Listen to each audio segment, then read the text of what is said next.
I've been building my own kingdom for everyone to see. It exists to keep me safe from harm, and it's intact to glorify me.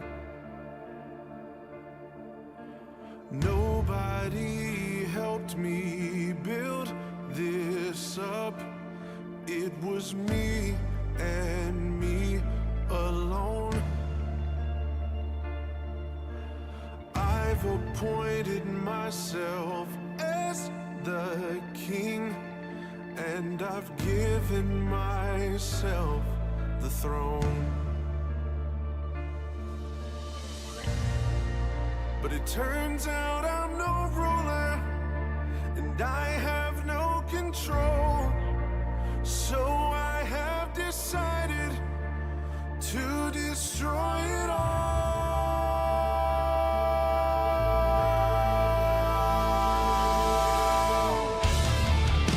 I'm tearing down the walls, kicking down the doors. Everything inside this kingdom is yours. 'Cause what I've made is worthless, and it cannot stand. Come and breathe some life into my empty, cold, dead hands. Down with the fickle king, away with this fantasy. You are the one I need. Death to the kingdom of me. Death to the kingdom of me.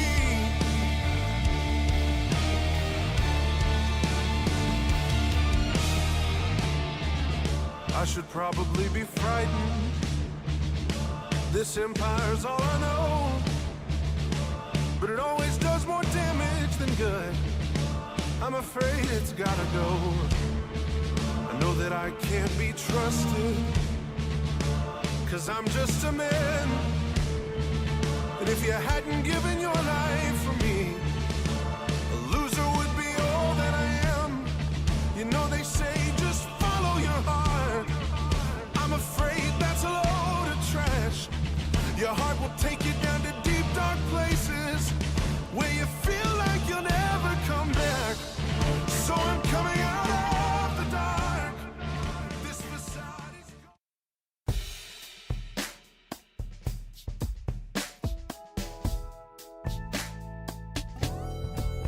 I woke up feeling like it was time to tighten up. Yeah, I woke up feeling like it might be a good day to get. All right. Well, folks, it ain't ever been worse than this. It ain't ever been worse than this. And there's been some bad times, but it ain't ever been worse than it is right now. Welcome to the Two-Tone Talk by God Pod, episode 185. The Titans did what we thought they would do, and that is get completely obliterated by the New England Patriots, even if they did make it interesting for a half. It sounds like I'm joking, but I'm not joking. I'm dead serious when I say this. The fact that they put together a good half of football and hung in there does show improvement. It's sad, but like offensively at least, they haven't been able to even put together a quarter. Well, I guess they did in that fourth quarter against Arizona with some help, but I mean, they did exactly what we've wanted this offense to do for an entire half. More up-tempo, more play action, Cam playing well, offensive line playing well, doing things to help him. Like for the first half, it all was what we had kind of been wanting to see, and it was working well. Even without Calvin Ridley, it was working well. But then the second half came. But like I said, the saddest part of all of this is that this was improvement. This was a step in the right direction, actually, because at least they put together a good half.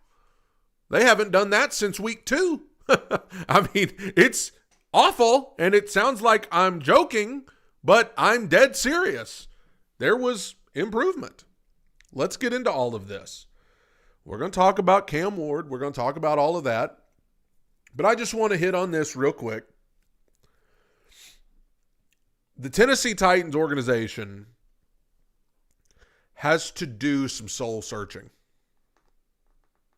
talking about Amy. I'm talking about Brinker. Even Borgonzi, even though he hasn't been here very long. I'm talking all of them. Need to do some soul searching, because we can talk about Mike Vrabel and in like the situation surrounding his firing a few years ago and now what he's doing in New England. But as I said yesterday, and I will reiterate here, it really doesn't matter your thoughts on whether, because like at the time I thought the Vrabel firing was justified. At the time, I understood the reasoning behind it. Now, they hired an all-time bad coach to follow him up, which kind of ruins the whole thing, but I understood where they were coming from. But whether you understood it, whether you thought it was idiotic, and I'm sure we've got people that cover all of that, all of those opinions in watching this, either live or watching it back later. Be sure to click the like button, by the way, if you're watching live. Whatever your opinion on Vrabel, like, how can you deny that this was humiliating yesterday? This was humiliating.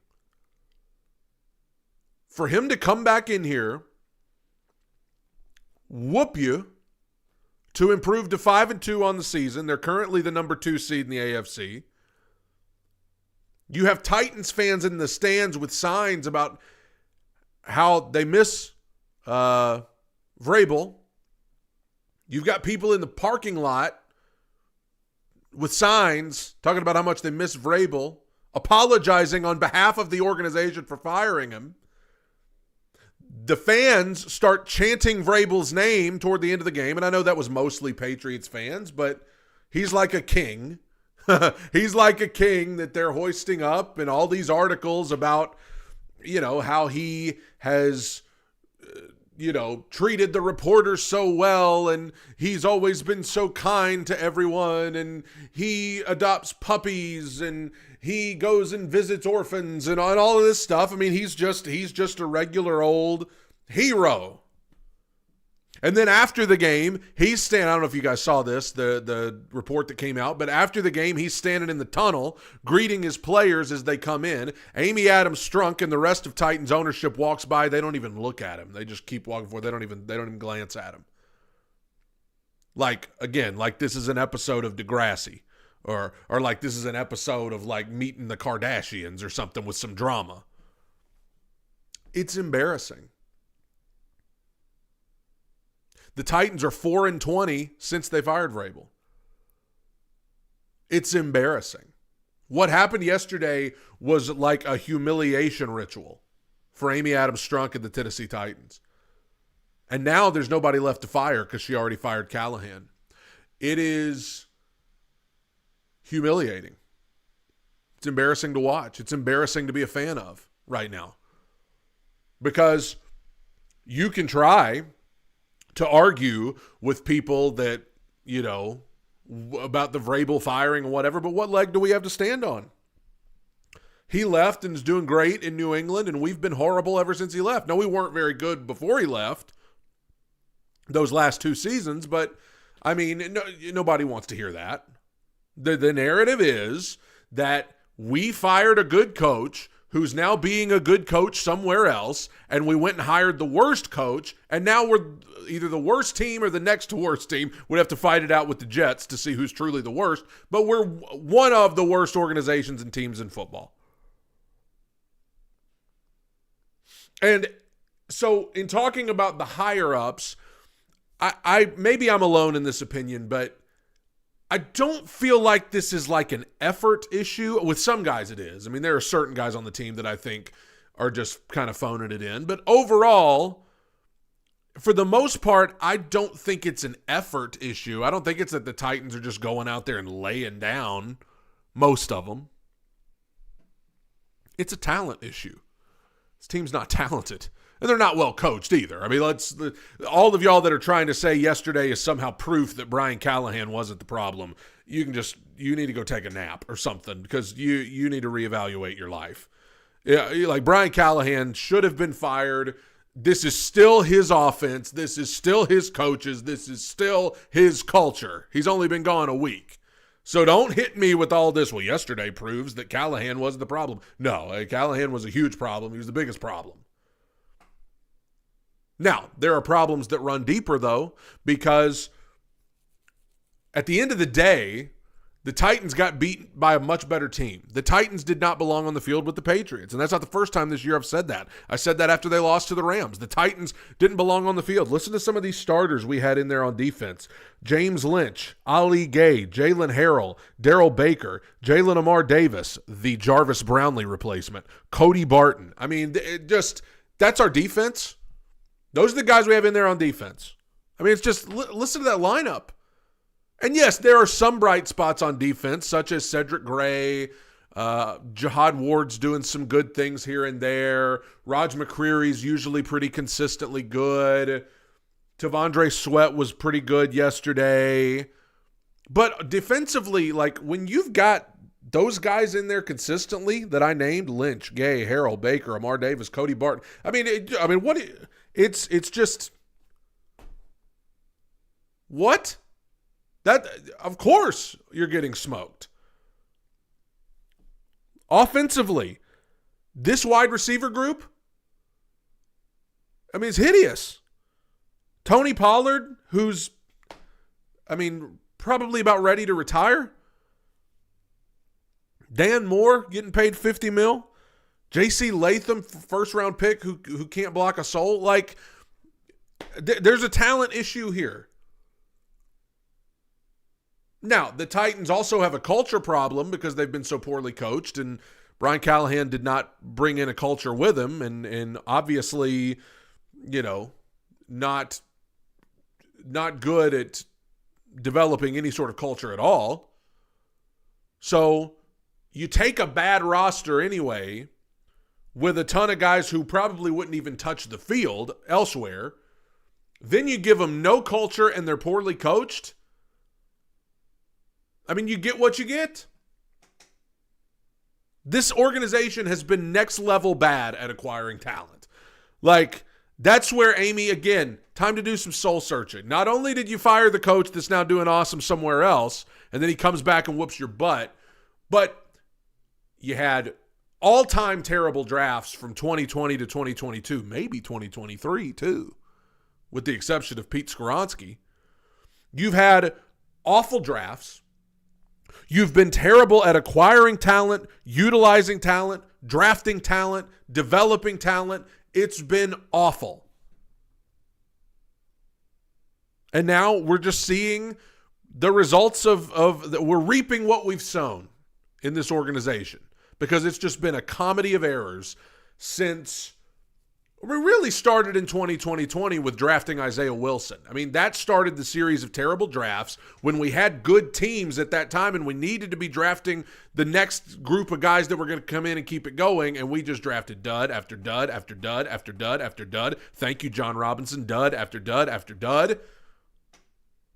Then we trade A.J. Brown, and then, it just, you know how it all goes. You know the sequence of events. All-time bad. We pay a bunch of money for Calvin Ridley, waste of money. We paid a bunch of money to trade for L'Jarius Sneed, waste of money. We've paid $50 million or whatever for Dan Moore, waste of money. Like, just awful. No team, well, I'm not going to say no team. There's some bad teams out there, but the Titans are horrible at acquiring talent, drafting talent, coaching these guys up, developing them. It's horrible. Brian Callahan, terrible hire. Rand Carthon, terrible hire. Hopefully Mike Borgonzi can turn it around, but I've got my doubts about Brinker. Like, it's been a disaster for the last few years, and Amy Adams Strunk has to take responsibility for it because she's the owner. She's the owner. I feel like Johnny Cash in the song Hurt.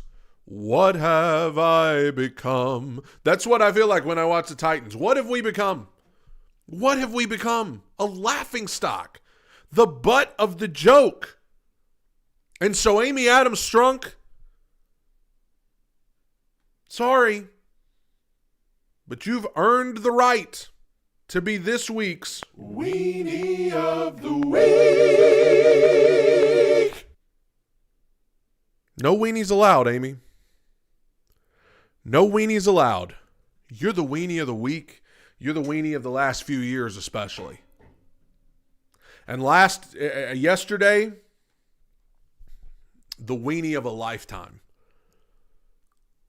Yesterday made you the weenie of the lifetime. Mike Vrabel made you look like a weenie. So now we've got to look to the future. And I'll tell you what, Amy Adams Strunk, the report that came out last week regarding the head coaching search that is about to commence for the Titans, and the quote that said Amy's main concern is not getting scolded by the media. First of all, that's not promising. If that's what her concern is, I wish her concern would be winning football games and being good, but she's worried about getting scolded by the media. If getting scolded by the media is what you're worried about, I'm going to tell you something, Amy. I'd stay off my phone for the next little while. I'd keep the TV off. Because after what happened yesterday, scolded by the media. Scolded is not even the word. You're going to get torched. And being the weenie of the week will seem like an honor compared to what they're going to be saying about you in Nashville and in the national media this week. Let's talk about Cam Ward. Some of you in the comments already got ahead of me on this one. Here we go. Cam Ward had a really good first half. The first half of this game, I think, was incredibly encouraging if you want to see Cam Ward succeed. And you should want to see Cam Ward succeed if you're a fan of the Tennessee Titans, because he's a first overall pick and he should be the quarterback of the future. And if you're actively cheering for the fact that he's not doing well or taking a victory lap over the fact that he's got some issues right now, you were never rooting for this kid and you never wanted him to be good. You just wanted to win an argument. You just wanted to be right, and you just wanted to try and get in comment sections on YouTube and on X and try to act like you know more than everybody else. Stop it. Right now, Cam Ward has two sets of issues. He's got a set of issues that are being brought upon him by the people around him, and he's got a set of issues that are being brought upon him by himself. Okay, so I'm going to give you both sides of this. I'm going to give you both sides of this right now, because this conversation has to have nuance, all right? If you are out there and you are saying, I'm concerned about some of the things I'm seeing from Cam Ward. I'm concerned because his mechanics right now aren't good.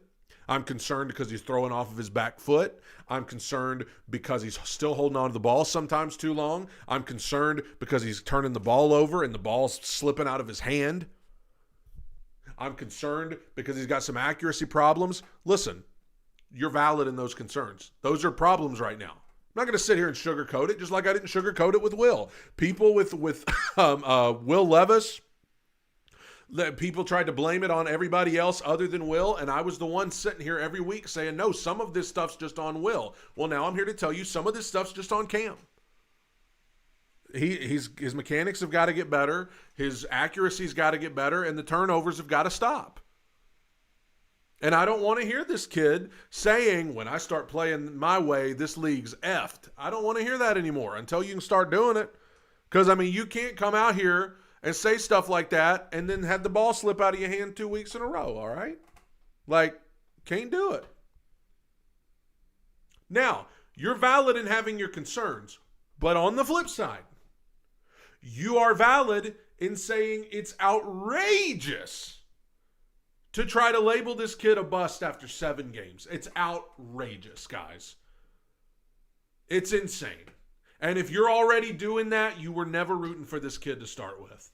You were never rooting for this kid to start with. If you can honestly look me in the eye and declare it's a done deal, he's bad, I declare he's bad based on what I've seen, and we drafted the wrong guy, and we need to go in a new direction. I can't even talk about this with you. I can't even have this conversation with you because we clearly, like, I don't even speak your language. I don't even speak your language. You know? The bottom line is this. Cam Ward's in a miserable spot, yes. Being the quarterback of the Tennessee Titans in 2025, you're out of your mind if you sit here and can you honestly come to this conclusion? Can you sit here and say, you know what? The Titans have done right by Cam Ward and he should be doing better based on what's around him. Like, this guy went out there with 2 rookies, Van Jefferson, Tyler Lockett, and Mason Kinsey yesterday. So if you're going to sit here and tell me, like, hey, that's enough, you're insane. Old man Pollard's is running back. God bless Tony. I think he's running hard as he can. But, I mean, J.C. Latham is just watching guys run right by him. I haven't given up hope on J.C. yet, but right now he's struggling. We've talked about the offensive scheme, which is still, they were doing some things to help him yesterday finally. But, the offensive scheme is not good, and it's especially not good when you don't have talented players.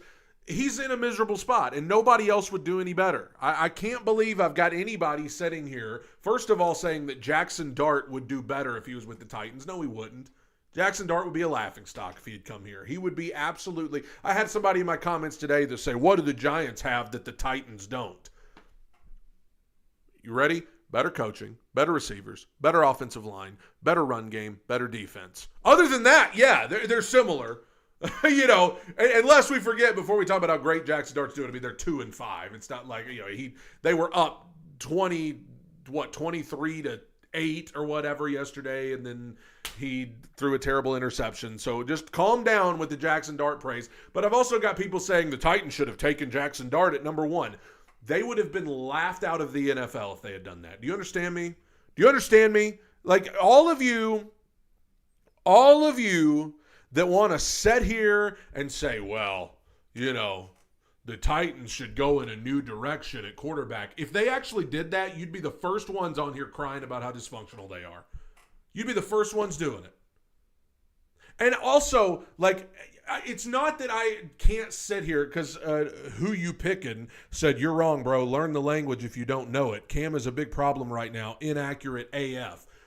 Okay, so I'm supposed to just give up on a rookie after 7 games because he's got accuracy and turnover issues? Well, that's never happened before. Wow, I've never seen a rookie quarterback struggle with accuracy and turnovers. It's never happened. That is, I do not know what to do. I have never seen a rookie be a rookie before. Listen, the ball slipping out of his hands is absolutely unacceptable.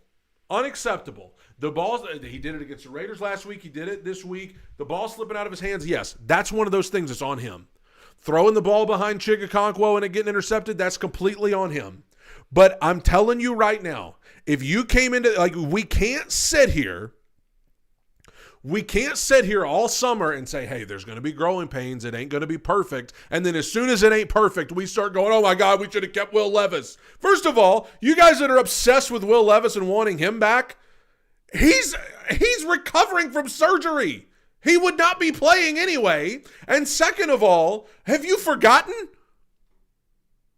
Like that country singer that did the song about 9/11? Have you forgotten when the towers fell? Have you forgotten? I'm not making light of 9/11. Please don't think I am. I'm just saying it made me think of that song because it's called Have You Forgotten? Have you forgotten what we saw last year? Have you forgotten? I'll take somebody dropping the ball on accident over somebody shovel passing it into the air on purpose. At least it's an accident. At least it was something he didn't mean to do. I see you DO9 motivation in the comments. You're always in the comments, whatever. Cam Ward is part of the problem right now. But what do you want to do about it? What is a realistic solution? What do you think's the best course forward? Trade him? Because nearly every team in the league will line up to take him. What, you want to go draft somebody else? You want to bring back Willie Jeans? You want to go get a free agent? Or do you want to just hear me out? What if the kid just gets better? What if the kid just starts playing better?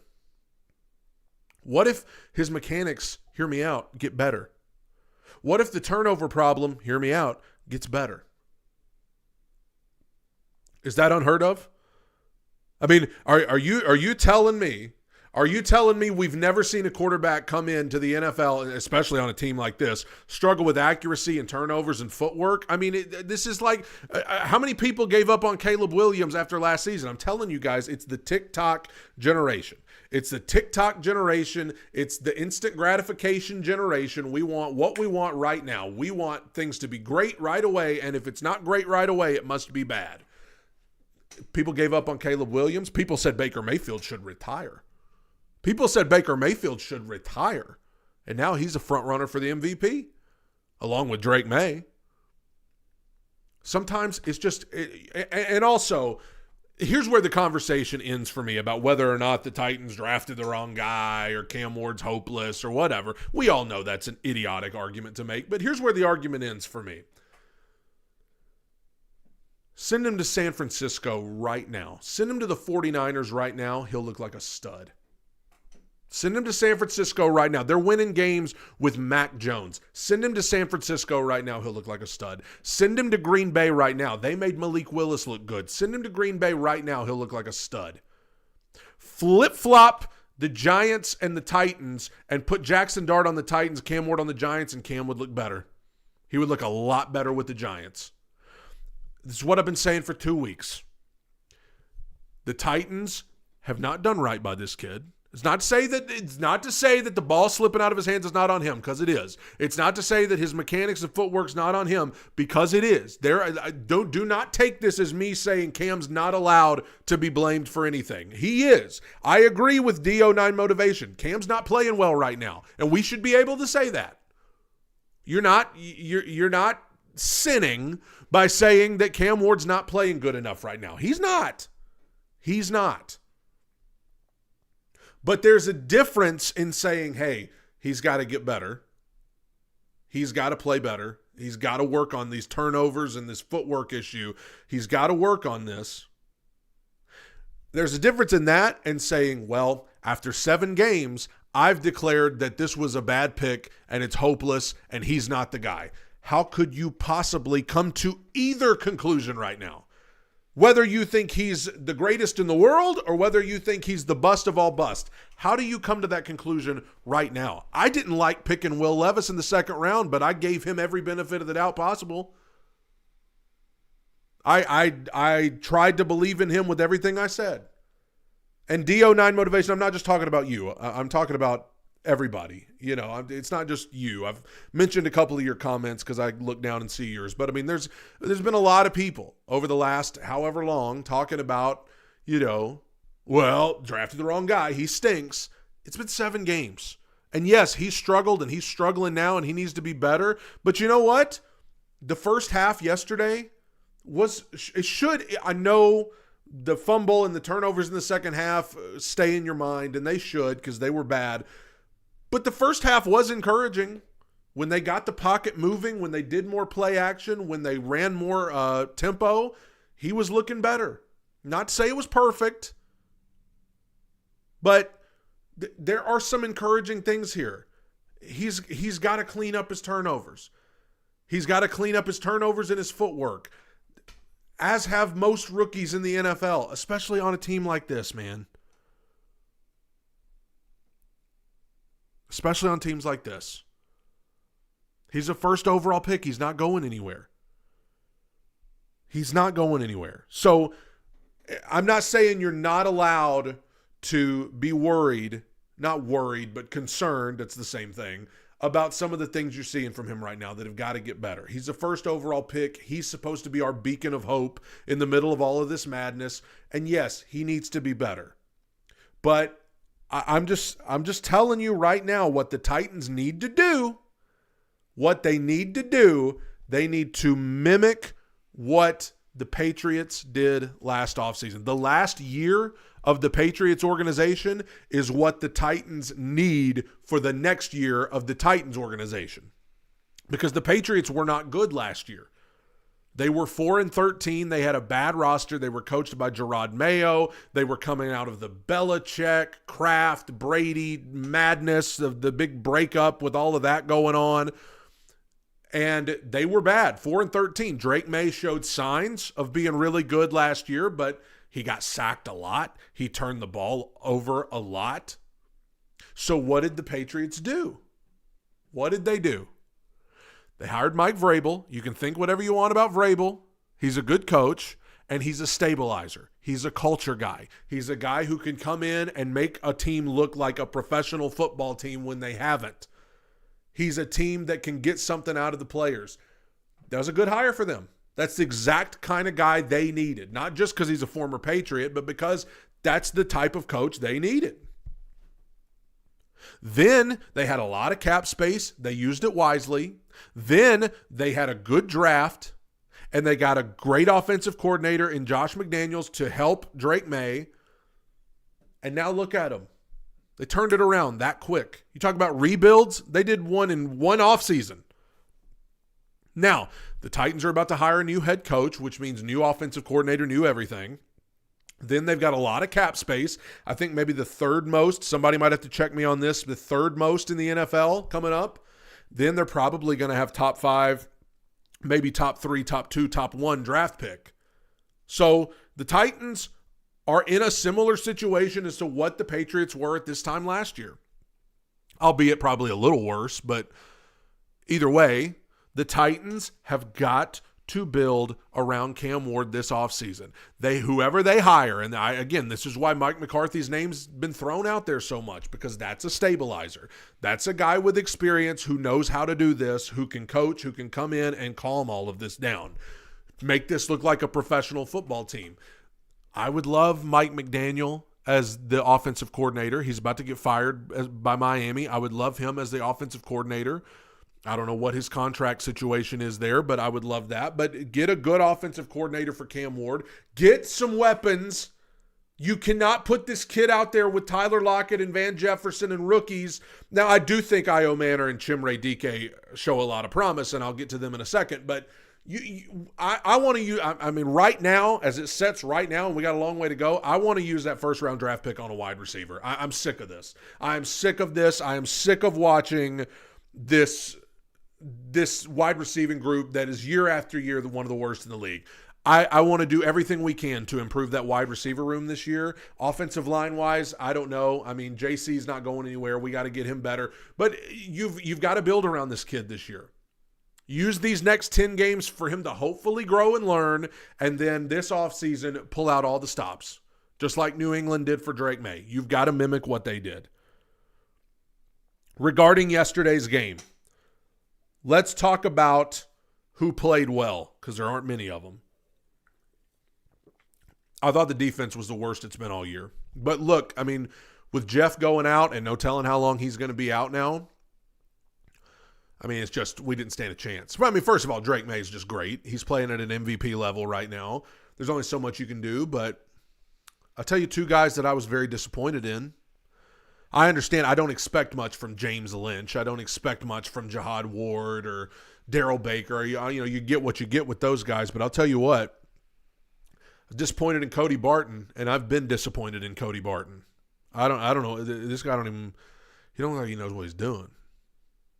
Like, got juked out by Drake May, it was 4th and 2, and he's just backing up 5-6 yards downfield for the guy to get an easy first down. That happened on numerous occasions. Cody Barton's just not good. And L'Jarius Sneed. Weeks ago, I went off on L'Jarius Sneed to the point where I regretted it, and I came back and apologized for the way I worded it. All I'm going to say today is L'Jarius Sneed and he got hurt in the third quarter, I believe it was. He was not good. Not good at all. Somebody said, I guess regarding the Cody Barton backing up on 4th and 2. Somebody said, is that not coaching? Or that's coaching. No. I mean, yeah, I'd love to hear from Denard Wilson about that, because I don't understand why we have guys backing up 5-6 yards downfield when it's 4th and 2. I don't understand. But either way, I thought Cody Barton was not good. I thought L'Jarius Sneed, those two guys in particular, were very disappointing. But as far as guys who played well, I put Gunnar Helm. It's good. Another a positive thing from the first half, Gunnar Helm finally got involved in the offense, looked good, and I still remain excited about him if they can just find ways to get him the ball like they did in the first half yesterday. I like Gunnar Helm. Chimere Dike, probably maybe the player of the game for Tennessee, had the big touchdown, 70 yards receiving. He's still doing good in the return game. I was skeptical of that draft pick when they made it, but he's looking like he's doing well. Jihad Ward in pass rush, at least. I mean, it's a low bar to clear, but he's probably the best thing we got right now. That's sad, but it is true. Cedric Gray continues to play well. So that's a young player that you can build around. That's good. Van Jefferson, I'll give him credit. Before he got hurt, I thought Van Jefferson was making plays for his quarterback. It's more than some of these other receivers can say. So good for him. The bottom line is the Titans came out and they were fighting and they were playing well, but when you're a team, and there's so much truth to this, guys, when you're a team like the Titans and you're playing a team like the Patriots, the margin for error is very thin. The Titans were up 13-10 late in the first half. L'Jarius Sneed watches a guy run right by him for a touchdown. Then Mike McCoy, oh my gosh, what are you doing? With 50 seconds to go in the first half, 3 timeouts, with about 30 yards to go to get in field goal range, we just came out and surrendered. Didn't call one of our timeouts. That's cowardice. And Mike McCoy's doing a better job than Brian Callahan, which, again, low bar to clear. But, I mean, that is, bro. I mean, we are just addicted to being cowards in the last 2 minutes of the first half. It's unbelievable. But you go in down 17-13. Patriots get the ball on the first possession of the second half. Now it's 24-13, and then Cam has the ball slip out of his hands. I mean, when you're a team like the Titans and you're playing a team like the Patriots, you cannot make those mistakes. Mistakes by Sneed, McCoy, then Ward. Can't do it. Cam Ward, not Jihad Ward. Players who I thought did not play well. Cody Barton, already mentioned him. L'Jarius Sneed, already mentioned him. J.C. Latham. I hope he can get it together because he's here. I mean, he's a first-round draft pick, top 10 draft pick. Got to figure it out, but he's not. He's probably the worst one on the offensive line right now. He's number 7 overall. I'm going to try to give him the benefit of the doubt that he just came back. Jalen Amar Davis. That's your Jarvis Brownlee replacement. Not good. Not good.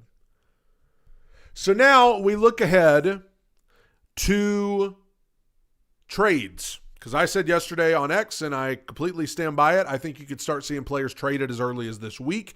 I think the only reason they wouldn't trade them is because a lot of the guys they are wanting to trade are hurt right now. But here are some names that I think could be traded, or at least have been mentioned as far as being traded. Arden Key. Sure. He's not going to be on the team next year, so you may as well try to get something for him. But he's hurt right now. He didn't play Sunday. Who knows where he's at with his health? But sure, you get a 6th or a 7th rounder for Arden Key, fine. Same with Draymond Jones. Draymond Jones got hurt in the game. I don't know where his health is at. I don't know what his tradability is right now. But if you can get a 6th or a 7th for him, sure, go ahead. I wish they try to trade Cody Barton. I mean, he doesn't need to be on the team next year. I'd rather just see James Williams get his reps anyway. If you can get anything for Cody Barton, go ahead. People have mentioned Amani Hooker. I don't think they're trading Amani Hooker. They just gave him a new deal right before the season started. L'Jarius Sneed. So here's the hard part about this. First of all, with trading L'Jarius Sneed, now he's hurt, and it's a quad injury, which is what kept him out all of last year. For all we know, he may be done for the year. So I don't know if it's even possible to trade L'Jarius Sneed. But either way, even if he's not out for the year and you do try to trade him, They already traded Brownlee, which is just looking dumber and dumber by the day. I still don't understand it. Roger McCreary is in a contract year. There's rumors they could trade him or not re-sign him. You're already right now looking for 2 new starters in the secondary. You're already looking for 2 new corners because Brownlee's gone. And even if Snead doesn't get traded, I don't think he's back on this team next year because he just hasn't been good. And he does not seem like he's really, bought in. But how could you be with what the Titans have right now? But still, you're at least looking for 2 new corners. And if you don't re-sign Raj McCreary or if you trade Raj McCreary, you're looking for 3 starting corners this offseason. It's going to be hard enough to find 2. It's going to be hard enough to find 2, much less 3. So my thought process is they need to pay Roger McCreary because you got to keep somebody, and you don't need to keep Snead. And if you can trade Snead, that'd be great. But with his new injury, I don't know if you can. But I would be more prone. I mean, you could probably get maybe a 4th for Roger McCreary. But, I mean, he's a good starting level corner.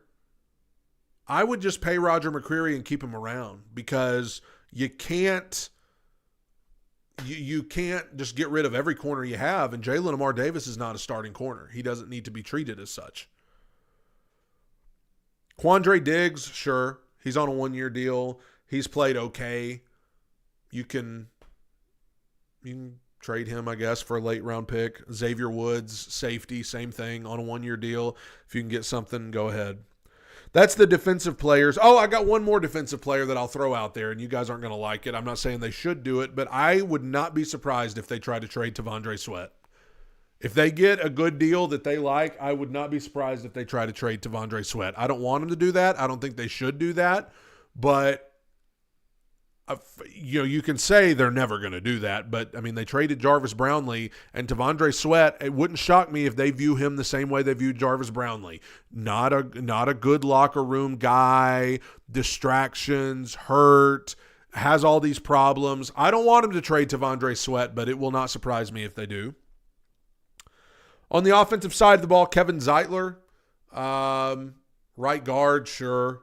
Somebody's looking for a guard that's contending for the playoffs. You can trade him. He's on a 1-year deal, not going to be back next year anyway. And you can trade him for a late round pick. Chigakonkwo, I mean, you might get a 5th rounder for Chigakonkwo, but Chig's not going to be on this team next year anyway. And I wouldn't be surprised at all to see him traded. Tony Pollard. I mean, Tony's running hard. He's older, but maybe if you're a team who just feels like you need an extra running back, maybe you can get a late round pick for Tony Pollard. If you can get anything for him, go ahead. Tyjae Spears, maybe. I think, hold on. Somebody said, I guess they're talking about Tyler Lockett. They said number 4 and number 12 get called up instead of X. Yeah, I mean, they called up Mason Kinsey and gave Tyler Lockett reps over Xavier Restrepo. They do not view Xavier Restrepo the same way that we all do. So, I don't know. Maybe with all the wide receiver injuries, that he might force their hand. They may have to call him up. Tyjae Spears, I think they could trade him. He's had injuries. He's done some okay things, but, I mean, if they get an offer they can't refuse, they could trade Spears. Calvin Ridley, maybe. I know he's hurt right now. They might try to trade him, but I think they kind of want to keep him because they just want to have somebody for Cam Ward to throw the ball to for the remaining 10 games. They want to help Cam be successful, and he's by far the best receiver on the team right now, I guess by far. I don't know. So I think that Calvin, I don't think, unless they get an offer they can't refuse, I don't think they're going to trade Calvin Ridley. But you see, though, as I go through all of these players and I name them, you see how not talented this team is. Because unless they trade Jeffrey Simmons, and they're not going to, and they shouldn't, Jeffrey's the only player that's getting you a high draft pick in return. And probably a first rounder. He's the only player on this team that could get you that. And they're not trading him. They shouldn't trade him, and they've said they don't want to.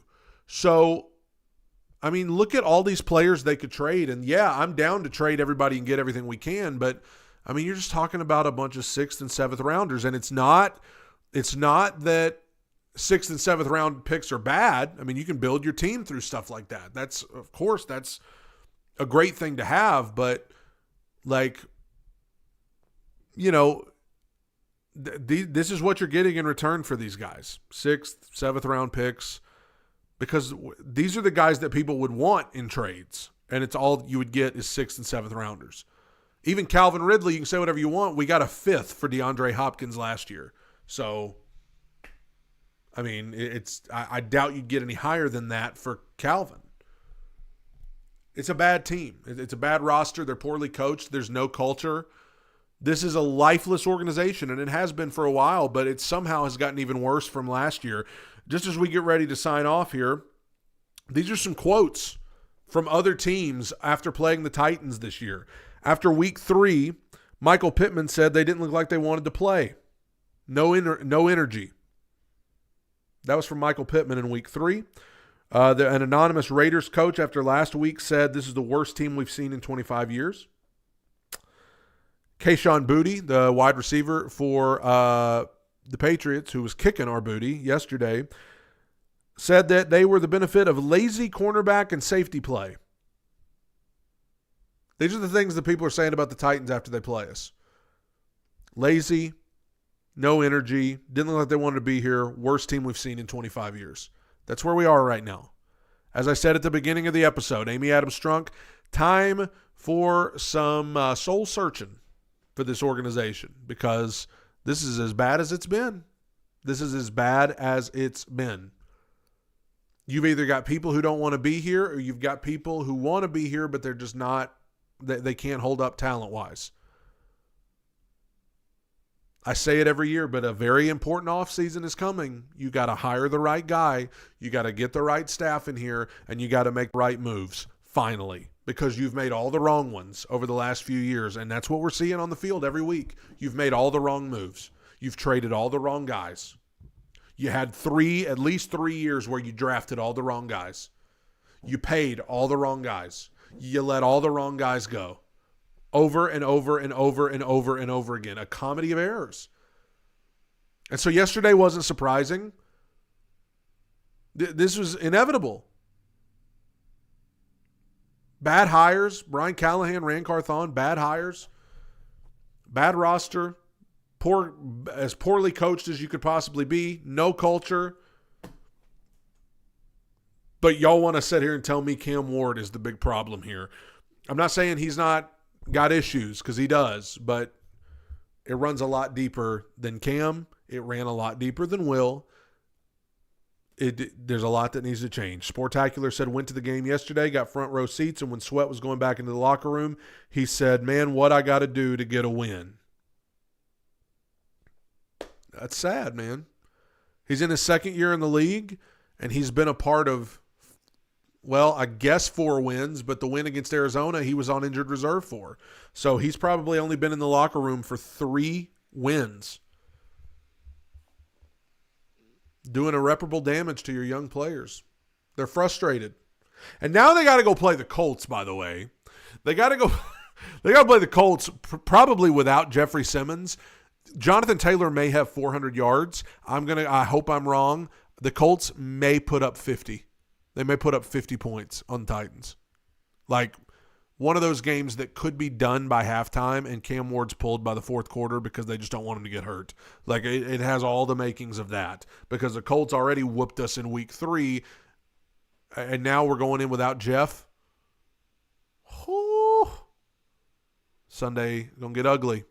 I'm afraid 1-7 staring us in the face. But here we are. I'll be here till the cows come home. Tighten up, everybody. It's a dark time. It's as dark a time as there's been. But I'm here. I'm going to be here. This is Two Tone Talk by God Pod. Appreciate you joining in. I'll be back on Friday. You can subscribe to Patreon for the weekly Wednesday bonus episode coming up on Wednesday. Also going to be doing a breakdown of the highlights from yesterday, tomorrow, and Throwback Thursday on Thursday. And I appreciate you guys. Hope you have a great Monday. Hope you have a great week.